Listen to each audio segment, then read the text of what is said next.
From Hollywood, it's time now for... Johnny Dollar. Roy Vickers, New Britain Mutual, Johnny. Hi, Roy. How'd you like to try some Creole cooking? Okay, what's up? One of the bellhops at the St. Agnes Hotel in New Orleans had quite a time last night. He opened the safe and walked out with $7,500 in cash and a diamond necklace worth a cool $25,000. So help me, Roy. I didn't know bellhops had so much fun. That isn't all. He also stole a station wagon belonging to the hotel manager, not to mention the manager's wife. What do you want back? Mainly that necklace. It's the property of one of our clients. She was stopping at the St. Agnes and had it stowed in the hotel safe. Any line on the bellhop? Not a trace so far. The wife? Don't be funny. Can you hop a plane down there and see what's happened for us? Sure, Roy.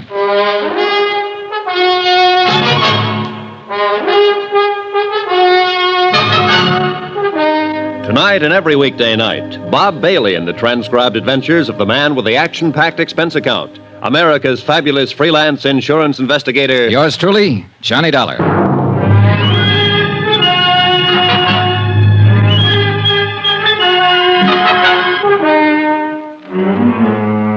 Expense account submitted by Special Investigator Johnny Dollar to the New Britain Mutual Insurance Company, Hartford, Connecticut. The following is an accounting of expenditures during my investigation of the Valentine matter. Expense account item 1, $175 and no cents. Airfare and the incidental costs it takes to get from Hartford to New Orleans. Once there, I was more than surprised to discover the police had wound up the whole case. The prodigal bellhop, along with the $7,500 in cash, the diamond necklace, the station wagon, even the manager's wife, had all been recovered. Everything and everyone tearful, but intact. I reported this development to all parties concerned, phoned the airport for a reservation back to Hartford, which they said would be the following afternoon, and then looked around for something to do.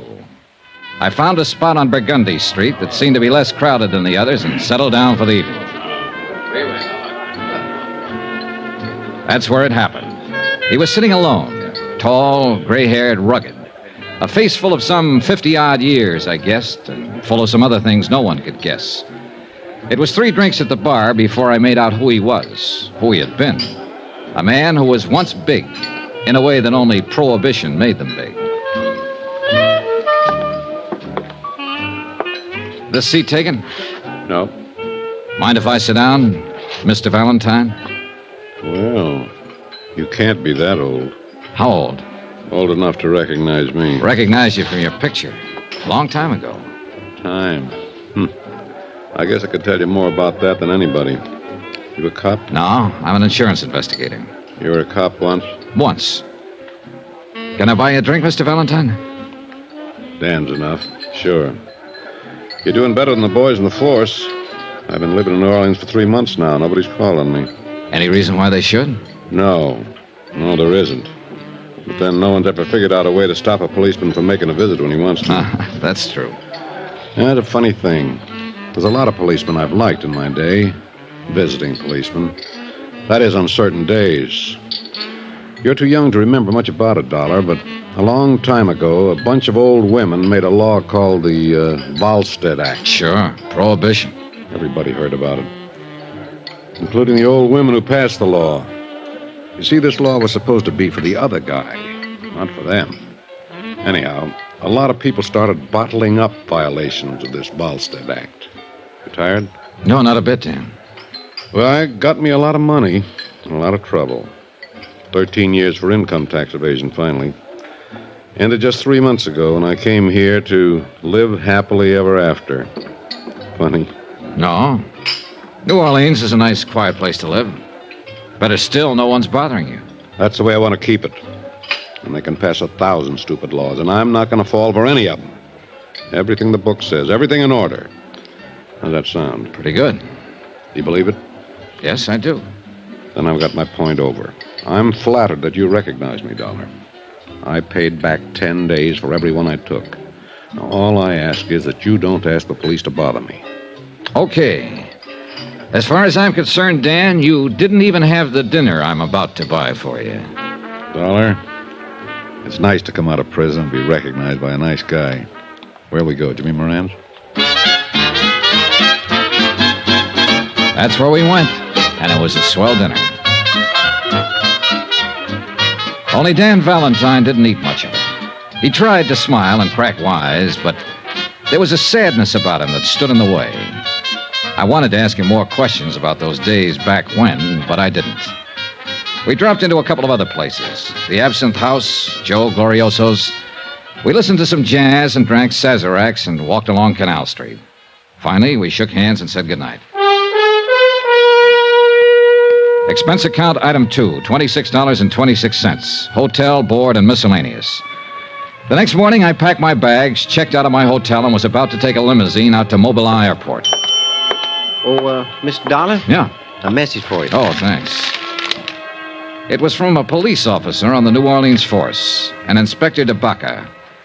Could I drop by before I left town? I went right over and met DeBaca, a tall, lean, gray-haired man with 30 years' service who kind of puzzled me at first.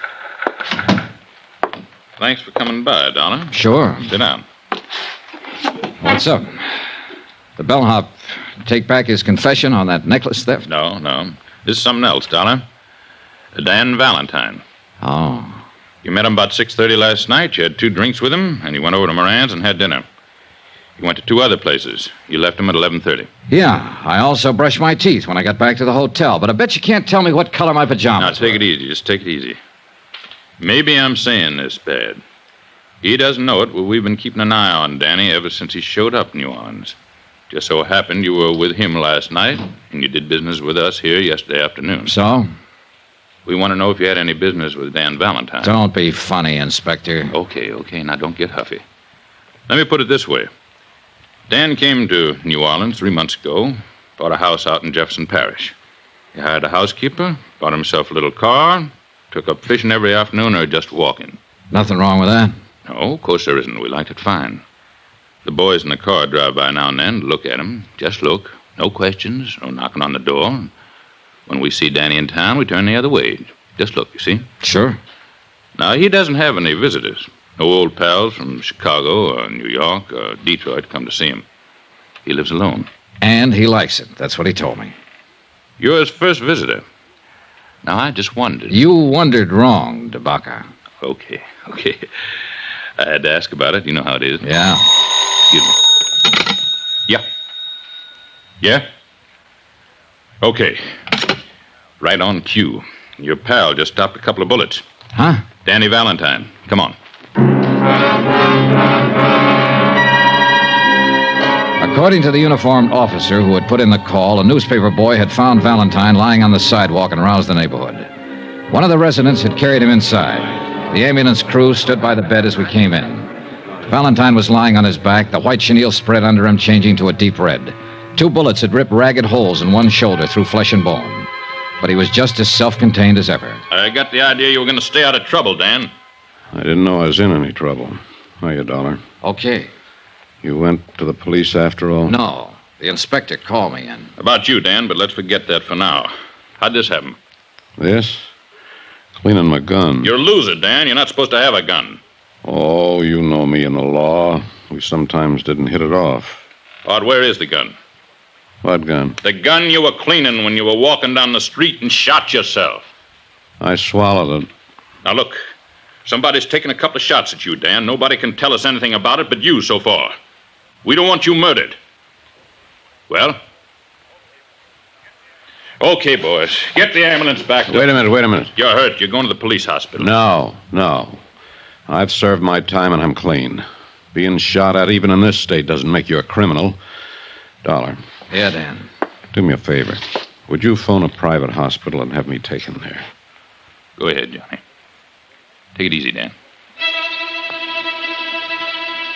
I did as he asked. A crew from one of the large private hospitals was out there in a matter of minutes. And an hour and a half later, Dan Valentine was operated on and the bullet successfully removed from his shoulder. I waited around until he was taken to a private room, and Inspector DeBaca waited with me. Dollar, Yeah, why don't you go back to Hartford? This isn't any of your business. I know. My plane takes off at 4. I'll be on it. Why are you waiting around here? Oh, to see how he is, I guess. You pal of yours? I just met him last night. You know that. But you're waiting around. Yeah. You want me to tell you why you're waiting around? You want to make sure he's okay. You met him last night, and outside of what you ever read or heard about him, you don't know him from a load of coal. But you want to make sure he's going to be all right. Well, so do I. Because in that room and on that bed lies quite a man. Well, that about summed it up. No matter what he had been or what he had done, Dan Valentine was quite a man. It was the same thing that had caused me to go over to him the night before and start a conversation. The same thing that caused me to believe his plans for living a quiet life in New Orleans. He came out of the anesthetic a half hour later, and he sent for me. Hi. Hi. They say it's going to be okay. Oh, sure. This is nothing. I just wanted to thank you for giving me a hand. Tabaka could probably help you more. All you have to do is tell him who shot you and why. I shot myself, and just for something to do. Look, Dan, I have a fair idea of how tough things were for you and how tough they can be now. But Inspector Tabaka understands it, too. He'll do everything he can to help you. But you have to help him, Dan. Tabaka's a good boy. You're right. You'll tell him who shot you? If there was any way he could help me, I'd let him know first. I'll handle this myself. Guess you'll want to be getting your airplane. Yeah. Good luck, kiddo. Same to you. I went back to my hotel, picked up my bags, and took a cab to Mobilon Airport. My plane had developed engine trouble, and there was going to be a 5-hour delay. I killed time at the bar and in the restaurant and just standing around looking at the field at night. By that time, the newspapers carried the story of the attempt on Dan Valentine's life. It was as skimpy as the story Dan had told himself, and it troubled me. Mr. Dollar. Yeah? Long-distance call for you from Hartford. You can take it right in there. Oh, thanks.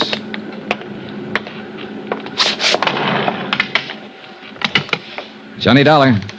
Roy Vickers, Johnny, at New Britain Mutual. Glad I caught you. Just waiting for my plane back to Hartford now.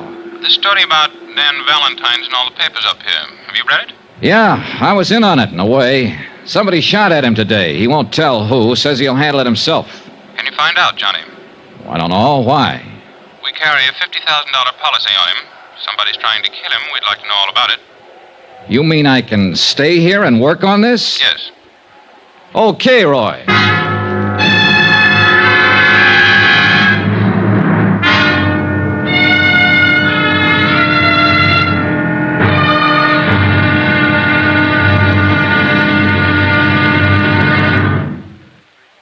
There'll be another intriguing episode in our story of the Valentine matter tomorrow. Tomorrow, all the King's men that could be the New Orleans police force try to keep one man alive. And they almost do it. Join us, won't you? Yours truly, Johnny Dollar.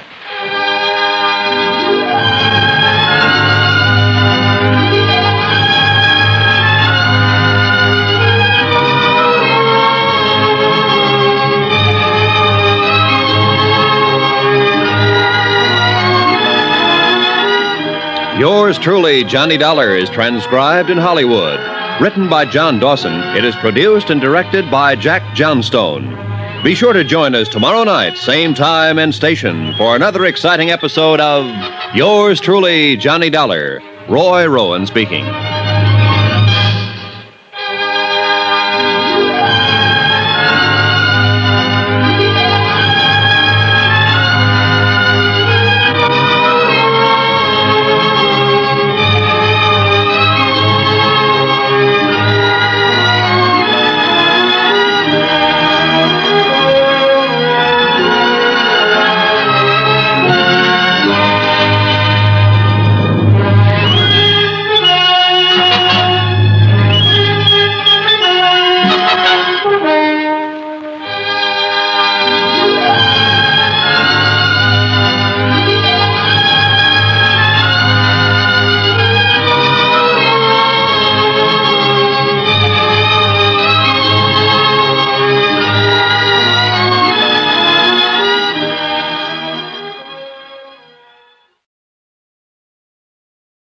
From Hollywood, it's time now for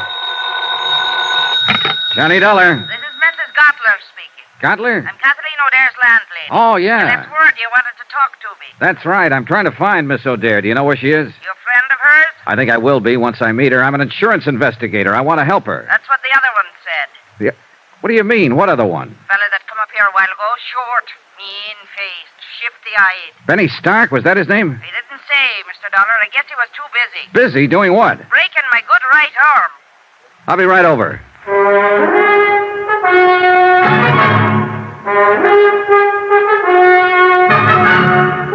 Tonight and every weekday night, Bob Bailey in the transcribed adventures of the man with the action-packed expense account, America's fabulous freelance insurance investigator. Yours truly, Johnny Dollar.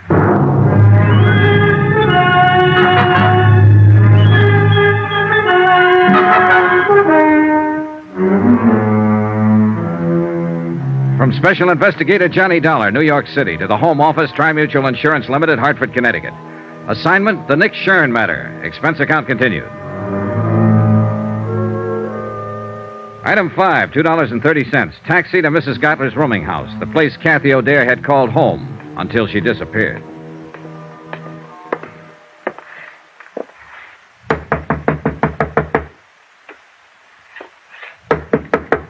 Come in. Get your hands up. Mrs. Gottler. That I, Well, look, I'm Johnny Dollar. I talked to you on the phone. It's all right. You can put that gun down. Well, I guess it's you all right. I'm sorry, Mr. Dollar, but I've only got one good arm left, and I'm aiming to keep it. Pull up a chair. Thanks. Oh, kind of rough boy, huh? I'd have showed him who was rough if I could have got a hold of my gun. I'd have blasted him, Christmas week or not. I'd have blasted him, Mr. Dollar. Yeah, I know how you feel. And me with all these presents to wrap. How can you wrap presents with one arm? That'd be in a paper hanger. Well, I'll be glad to help out, Mrs. Gottler. I won't guarantee what they'll look Well, like. now, I sure do appreciate it, and don't worry about their looks. I got to get them wrapped, that's all. Now, let's see now. This paper goes on that one. Oh, all right. It's a water muffler for my nephew over in Brooklyn. You know, them terrible winters they have over there. Oh, yeah, they're frightful. Of course, it may be better this year. The Dodgers won the pennant. Nothing but luck. It won't happen next year. You never know. Hey, tell me something, Mrs. Gottler. How come Benny worked you over? Why did he break your arm? Here. Stick this card on it as soon as you get the ribbon tied. Oh, okay. No time of year like Christmas, Well, he wanted to know where Kathy went. When I said I didn't know, he jumped onto me. Said I was lying. If I could have got hold of that gun. Where did she go, by the way? You aiming to break my other arm, Mr. Dollar? With all these packages to wrap? Here, hold your finger on that knot. Tie it tight now. Them postmen in Brooklyn are always busting things open. I know. There. Well, that's one down. Where did you say she went? Oh, I didn't. No, this one I'll deliver myself, so it don't need to be wrapped so careful. All righty. Kathy lit out of here in the middle of the night. You think I'd sit up 24 hours a day spying on my roomers? You might, if the roomer happened to be one of your special favorites. Who told you that? What's the difference? She was, wasn't she? Kathy was everybody's favorite. Anybody that ever met her. Oh, you'll meet them as make remarks about a girl that works in a nightclub. But I'll tell you one thing, Mr. Dollar. Kathleen O'Dare's as fine a lady as you'd ever care to find. And I would care to find her. Well, good luck to you, then. And if you do, let me know where she is. You helped her pack, didn't you? Now, how did you know that? Here. That's about as good as I can get it. Be careful when you deliver it, though. It's not tied very tight. I didn't know, Mrs. Gottler. I was guessing, but it figured. Kathy was scared half to death when she packed up and left here. All she had on her mind was to run and hide. She wouldn't have thought of stripping that flat, taking out every bit of personal identification. Somebody had to help her. Now, where'd she go? I don't know. Look, you don't get the idea. I'm on her side. She's up against a rough deal and doesn't even know it. You've had a sample of the way those boys play, and that was only a sample. With Kathy, it'll be a whole lot worse. They're looking for her, and sooner or later they'll find her. Her only chance is for me to get to her first, so you... I'm not lying, Mr. Dollar. I don't know where she went, and that's the truth to help me. I tried to get her to tell me, but she wouldn't. She said if I knew it would be dangerous for me. I helped her pack, yes, but I don't know where she was going. Well, that's sad, I guess. I don't know where to turn next. She apparently didn't have any other close friends. I don't even know what she looks like. I've never even seen a picture of her. I was hoping you Well, if that'll do you any good, I've got one right here in my sewing basket. One what? A picture. What did you think? She gave it to me about a year ago. Said she'd never had many taken, but here it is. Thanks. Real pretty girl, don't you think so? Yeah, she's lovely. Well, at least I'll be able to When was this taken, Mrs. Gutler? Now, how should I know? 3 or 4 years ago, I guess, before she come here to the city. This photographer's address, the name of the town, is that where she came from? Branbury, Michigan? Why, yes, that's her hometown, Branbury. I'd forgotten the name of it. And she was just talking about it a week or so ago. She wanted to go home for Christmas, but she said she couldn't see. Mr. Dollar, do you think she might? Maybe. It's the most likely place a scared girl would run to, home. Anyway, it's worth a chance. Mrs. Gutler, I love you. Why, Mr. Dollar. Why, Mr. Dollar. Expense account item 6, $88.35. Hotel and incidentals in New York and transportation to Branbury, Michigan. Branbury turned out to be a lumber village, half hidden among the pine-covered hills. It was a little bigger than a wide spot in the road, but not much bigger. A foot of new snow had fallen within the past 24 hours. A fluffy white blanket lay softly on the trees and the housetops and filled the deep hollows in the frozen ground. Men in bright red flannel shirts drove horse-drawn logging sleds through the forest trails, and their shouts sounded sharp and clear, a crystalline tinkle in the icy air. Branbury looked like the place where Christmas was invented.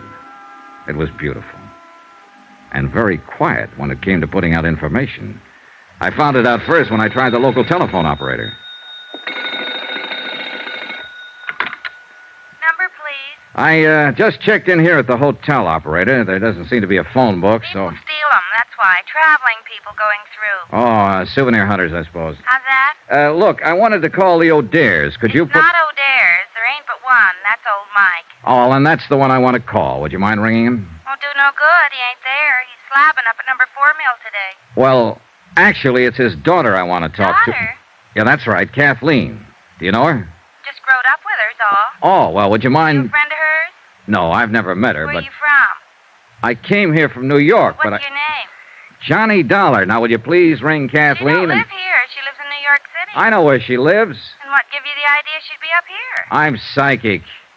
You what? Look, where can I get in touch with her? I wouldn't know anything about it, Mr. Dollar, and I can't give out that kind of information. You better go on back to New York and write her a letter. Let me talk to your supervisor. Supervisor? Well, I'm all there is, so I guess that's me. Start talking. Forget it. You're welcome. I got the same kind of runaround from the hotel proprietor. As soon as I mentioned Kathy, he suddenly forgot his own name, age, and the time of day. One thing sure, this town took care of its own. I wondered if the law in Branbury would take the same attitude. I decided I'd better go find out. As it happened, I didn't have far to go. On the sidewalk in front of the hotel, the law came to me. Just a second there, mister. Hmm? Like to have a little talk with you, if you don't mind. All right. It's quite a change to find somebody here who wants to talk. I understand you just got in from New York. Here on business? Look, you know why I'm here, but now everybody in town knows. Got any identification on you? Yeah. Have you? My name's Martin, Dan Martin. I'm the deputy sheriff in charge of this part of the county. Oh, then you're just the man I was looking for. Is that so? I'm Johnny Dollar, insurance investigator. I'm looking for a girl named Kathleen O'Dare. Do you know where she is? What do you want with her? I'm working on a murder case. She's a witness. Is there any kind of a charge against her? No, I just want to talk to her. What makes you think she's here? Are you a friend of hers, Mr. Martin? I've been in love with Kathy since we went to grade school. I'd be willing to die for her. Does that answer your question? All right, let me put it this way. You think you're helping her by hiding her out. All of you think so. But you're wrong. You're helping her right into her grave. Kathy doesn't figure it that way. She's scared. She doesn't know what she thinks. I know these boys who are after her. They don't play kid games. And sooner or later, they're going to find her. So if you love her and if you know where she is, you better take me to her before it's too late. I don't know. I don't know what it is Kathy's mixed up in. I didn't want to ask her. But I know it isn't the police she's afraid of. And I don't think it's you. No, at the time she ran out, I wasn't even in the picture. I'm on her side, too, Mr. Martin, and I've got to see her. Go talk to her father, old Mike. See what he thinks. He's not at home right now. Yeah, I know. He's out at number 4 mill. How do I get there? The county pickup truck is parked down the block.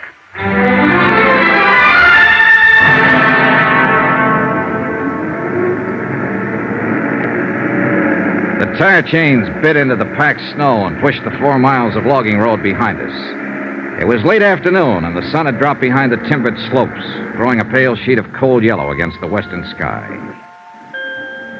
Here and there, a few scattered lights were coming on, in the windows of the village and the bunkhouses of the lumber camps.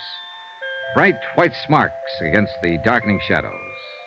Emptiness, loneliness, and somewhere in it a frightened girl in hiding. A girl who'd run away from the city of 100 million lights and from an unsolved murder.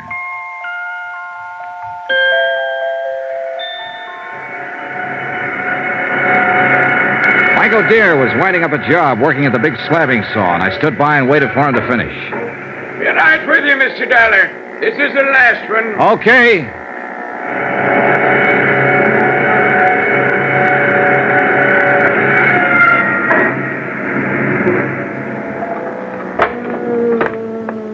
Well, that's the last of it now till after Christmas. Yeah, I'm sorry to keep you waiting. That's all right, Mr. O'Dear. My name is Johnny. Never mind, I know all about you. Dan Martin phoned. Said you was on your way out. Mr. Dollar, the answer is no. I see. I've had it over since Dan called. Before I'd have anything happen to Kathy, I'd rather see 10 murderers going home. Now, look, hiding out won't help. As long as Nick Shern is free, Kathy's in danger. He can't hurt her if he can't find her. I found her, Mr. O'Dear. Just by luck. There's not one chance in a million of... Sounds like a car. Ooh, the tarnation would drive out here this time of the evening. We walked over to the big doors. The car had stopped about 20 yards away. A man got out and turned toward us.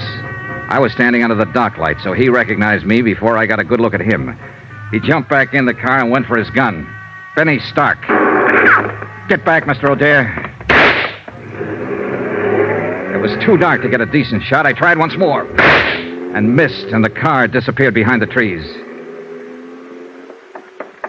Mr. Dollar, who was it? Was that one of them? That's right, Mike. They found her.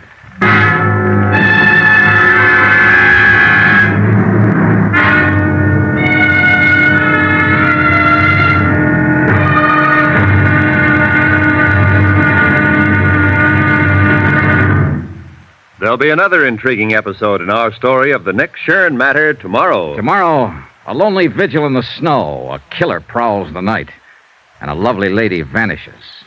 Join us, won't you? Yours truly, Johnny Dollar.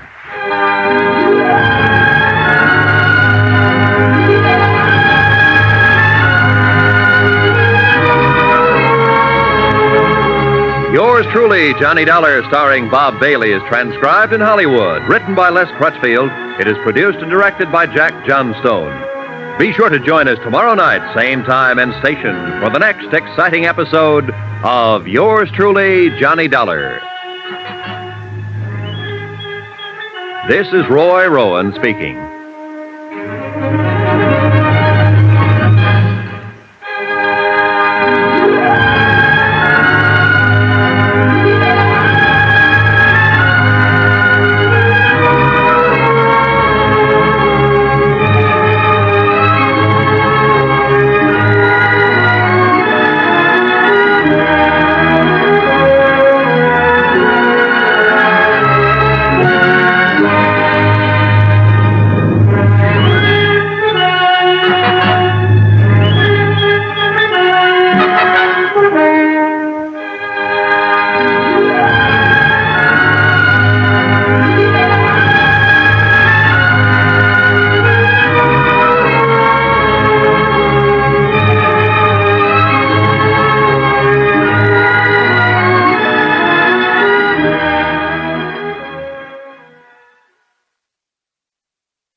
From Hollywood, it's time now for...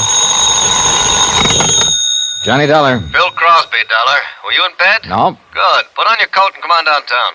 Can't it wait till morning? Nope. Want me to send somebody out to pick you up? Are you talking about an arrest? I might be, Dollar. Whatever I have to do to keep you around. I'll make it under my own steam, pal. 15 minutes. Room 203, City Hall, okay? I may take 16 minutes if I feel like it. And maybe you'll need longer. I want a real good story about Paul Forbes. A better one than you've told so far.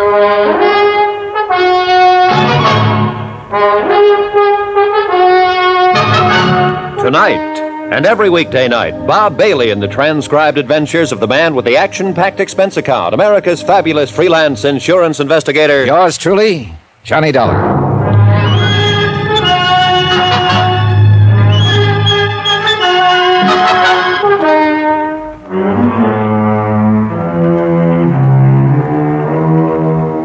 Expense account submitted by Special Investigator Johnny Dollar to Richard Porter, 480 Webster Boulevard, Providence, Rhode Island.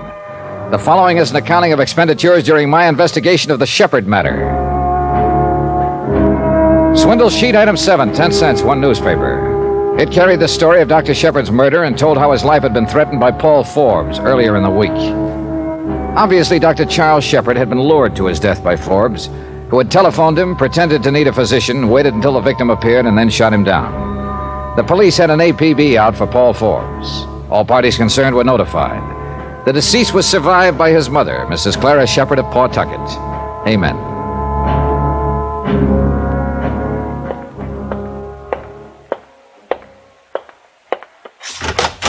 Come right in, Dollar. Sit down. There were about 6 people in Crosby's office, among them Richard Porter, who had hired me to investigate Shepard because of a suspicious insurance application, a uniformed officer from the Harbor Patrol who had discovered Shepard's body, and 2 other men from Crosby's staff. I told them how I had been hired, that I didn't believe all of Shepard's story about the threat on his life. I told them about Forbes slugging me for no apparent reason. I also mentioned the insurance matter had never been satisfactorily explained. Well, it's never going to be explained as far as I can see, Dollar. Oh, I'll find an explanation, Phil. You solve your murder, and I'll do what I have to do. We've got it solved. All we have to do is pick up Forbes. You know that. I don't know anything. You get huffy with me on the phone, and you start talking about arrest, and I don't know anything. You said that when you went to see Shepard yesterday morning, he waved a gun at you, a .32. That's right. It wasn't on his body. He knew Forbes hadn't been picked up. His life was in as much danger as ever. Why didn't he carry the gun? You know, that's a pretty good question, Phil. Yeah. What else? He allegedly went out on an emergency call tonight. No little black bag in his car. No little black bag by his body. What doctor goes out on any call without his bag? Oh, I wouldn't let that worry me so much. I'd find out if it was an emergency, or he knew who was going to meet him when he went out. I thought you might have some ideas. Have you talked to Mrs. Forbes? Of course I've talked to her. She hasn't any idea where her husband might be hiding. She's sure he killed Dr. Shepard. That servant in the house is sure. He told me about Shepard being threatened by Forbes. Shepard told you about being threatened. Forbes slugged you, slugged Mrs. Forbes. Been running around town like a madman all day. But everything you say and every way you say it comes out Shepard was lying. I did it on purpose. I wanted to worry you to death. Well, every officer in this town has Forbes' description and the license of his car. We ought to get him before the night's out. He's the boy. Good luck, Phil. He was a good policeman with a lot of doubts, and he was mad about them. And that's what it generally takes to get matters straightened out. I found Corrine Streeter at the morgue, standing beside the marble slab on which her late employer had been laid. She looked pale and wan in her stiff white uniform and blue nurse's cape. Her eyes were red with tears, but no sound escaped her. Then she looked up at me once, sighed, and started out of the place. Wait. What now? Well, I'd like to help you. Can you help him? No. No, you can't. No one can. I tried. Who did it? Well, the police say Paul Forbes shot him. It looks that way from all they can gather. Over Mrs. Forbes? Yes. Oh. They're looking for him, I suppose. Yes. Well, you're something of a policeman, Mr. Dollar. Why aren't you out helping them or something? Please, Miss Streeter, I know we've had words. I'll answer that question you asked me earlier today. What? You asked me if I loved Dr. Shepard. Yes, Mr. Dollar, I loved him. I loved him more than my whole life. When she said that, and for some reason I don't know, I had a feeling that I was hearing the first bit of unembroidered truth I'd heard in 2 days. It didn't make me feel any better, but it did clear up something that had been in the back of my mind, working its way to the front. Expense account item 8, $6.70. A steak, 3 martinis, and an order of sliced tomatoes. I finished eating at 2:30 in the morning. I really didn't want it, but I did want to sit down and do some thinking. After that, I climbed into my rented car and drove out to Dr. Shepard's office building. Expense account item 9, $5 even. Bribe for watchman. I shouldn't be doing this, you know. Might lose my job over it. But since you're from the insurance company, I guess you're all right. I sure appreciate it. Too bad about Dr. Shepard. Nice fella. Yeah, very nice. What is it you think you'll find? Police been here till almost an hour ago, poking around. Do you know if they found anything? Oh, sure. Doctor's emergency kit. Heard him say he didn't take it with him when he went out in that last emergency. Well, I won't be long. Oh, I'm going to come right in and watch you. Shepard had been a thorough man, and from all evidence, he and Miss Streeter kept and operated an efficient file system in the office. However, he had kept no medical history of his prime patient, Pauline Forbes. As a matter of fact, in checking over both the patient's files and the card files, there was no evidence to indicate that Mrs. Forbes had ever been a patient of Shepard's, which seemed strange in view of the fact that he told me he treated her for 14 months or better and ended the treatment by advising her to divorce her husband. What's more, he had never mentioned that Paul Forbes had been one of his patients. But an entry dated some 2 years before disclosed the fact that Dr. Shepard had examined, treated, and discharged Paul Forbes as a patient. These two developments supplied me with all of the curiosity I'd need for a while. Nurse Corinne Streeter's home address was duly noted on Dr. Shepard's phone book. Oakdale House, surprisingly enough, on Oakdale Street. Special rates for nurses. Room 205.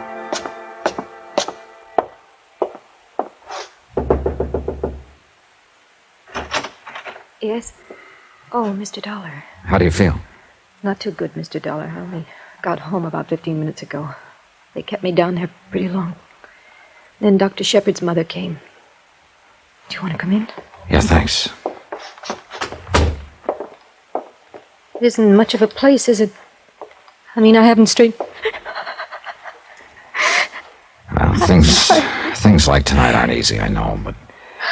Look, Miss Streeter, I wish you'd help me and tell me who Dr. Shepard was intending to marry. Mary? Oh, I had no idea. I was in the office a half an hour ago. He'd already made arrangements for a honeymoon, reservations on the Ile-de-France for next June. Any ideas? Please go. I can't. Look, I'm not here to hurt you. I'm here to help. I mean, was it Mrs. Forbes? What? Look, Miss Streeter, things are all wrong about your doctor's death, about what happened before it. It'll all come out sooner or later. Oh, I suppose it will. It's awful to say this, Mr. Dollar, but Mrs. Forbes was the only person doctors saw socially this last year. And she, of course, is married. How'd they meet? When her husband was Dr. Shepard's patient? Yes, that's right. They became quite friendly. Mrs. Forbes was never a patient, but Mr. Forbes was. Now, what can you tell me about Mr. Forbes? Well, he came to see Dr. Shepard a year or two ago, then stopped coming in. I believe he requested a copy of his medical history to be sent to another doctor in Baltimore, I think it was. But Dr. Shepard kept right on seeing Mrs. Forbes. Yes. Huh? All right. Do you have any idea why I was called in by the insurance broker? At first I didn't. But I don't understand what you're trying to do. The police want Mr. Forbes. What does it all mean? It'll sicken you, Miss Streeter. Well, tell me if you know. Tell me, please. It means the wrong man was killed tonight. I was pretty sure of what I meant when I said that.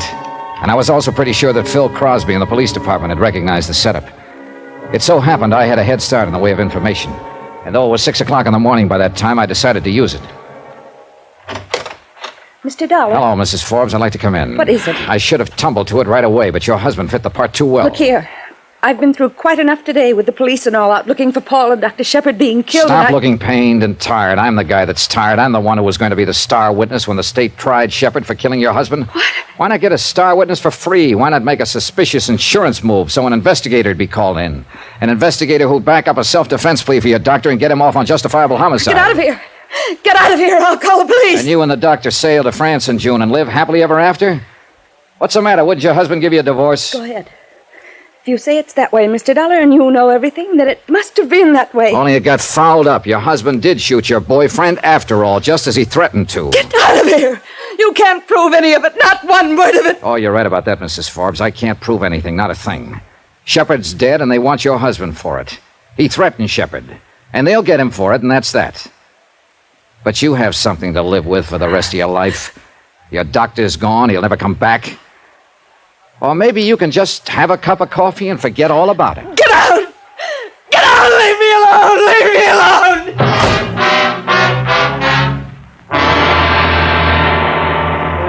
What? Yeah, that's it, Phil.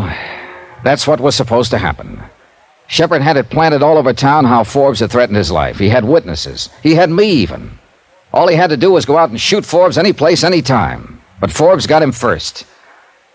Can people get by with this kind of thing in our courts of law? If and when you get your hands on Paul Forbes, will he have any kind of defense? Oh, he'll get him, Dollar. The other I can't answer. What you just told me can't be proven. I don't see how a lawyer can do much for a guy who threatens another man's life and then finally guns him down, do you? But it was Forbes who was the marked man all this time. He was supposed to die. If it could be proved that Forbes was a patsy, that the doctor intended to gun him down... The judge and jury, Johnny. When we get Forbes, he'll be arraigned and indicted for first-degree murder. Don't worry about that part. And the rest is up to the court, out of our hands. After all, we're pretty sure Forbes shot and killed Dr. Shepard. Hang up that phone, Dollar. You still on the wire, Johnny? Hang it up or I'll blow your head off. Paul Forbes looked the part of a fugitive. His coat was ripped in several places. The knuckles on his left hand were torn and raw. There was mud on his shoes and pant legs. His eyes told the rest of the story. He was blazing mad. He had a gun, and he wasn't afraid to use it.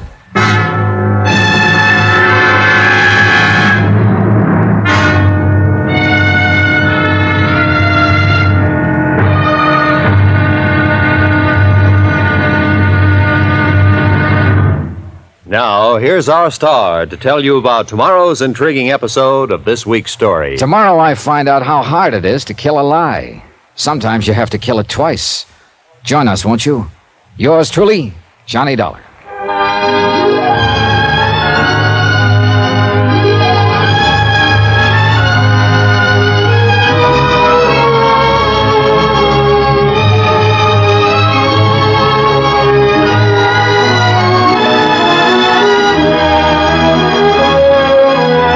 Yours truly, Johnny Dollar, starring Bob Bailey, is transcribed in Hollywood. Written by John Dawson, it is produced and directed by Jack Johnstone. Be sure to join us tomorrow night, same time and station, for the next exciting episode of Yours truly, Johnny Dollar. Roy Rowan speaking.